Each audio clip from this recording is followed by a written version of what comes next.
మన తెలుగు హీరో బెల్లంకొండ శ్రీనివాస్ చాలా అరుదైన రికార్డును సొంతం చేసుకున్నాడు. ప్రపంచ సినీ చరిత్రలో ఏ హీరో సాధించిన ఘనతను తన ఖాతాలో వేసుకున్నాడు.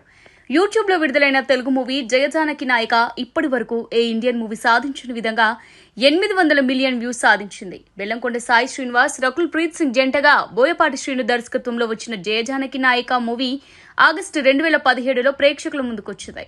ఈ క్రమంలో పెన్ మూవీ సంస్థ జయజానకి నాయక కోహినూర్ పేరుతో 2019 ఫిబ్రవరి 8న హిందీలోకి డబ్ చేసి యూట్యూబ్ లో రిలీజ్ చేసింది. యాక్షన్ మూవీలను ఇష్టపడే ఉత్తరాది ప్రేక్షకులు ఈ చిత్రానికి కనెక్ట్ అయిపోయారు. దీంతో ఇప్పుడు ఏకంగా 800 మిలియన్ వ్యూస్ దాటేసి రికార్డు సృష్టించింది జయజానకి నాయక మూవీ. యూట్యూబ్ లో అత్యధిక వ్యూస్ కలిగిన 10 సినిమాల్లో 7 తెలుగువే కావడం విశేషమనే చెప్పాలి. 800 మిలియన్ వ్యూస్ తో జయజానకి నాయక కోహినూర్ మూవీ మొదటి స్థానంలో నిలవగా, 772 మిలియన్ వ్యూస్ తో రెండో స్థానంలో ప్రశాంత్ నీల్ దర్శకత్వంలో యష్ నటించిన కేజీఎఫ్ దూసుకెళ్తోంది. 643 మిలియన్ వ్యూస్ తో మూడో స్థానంలో సీతారామం ఉంది.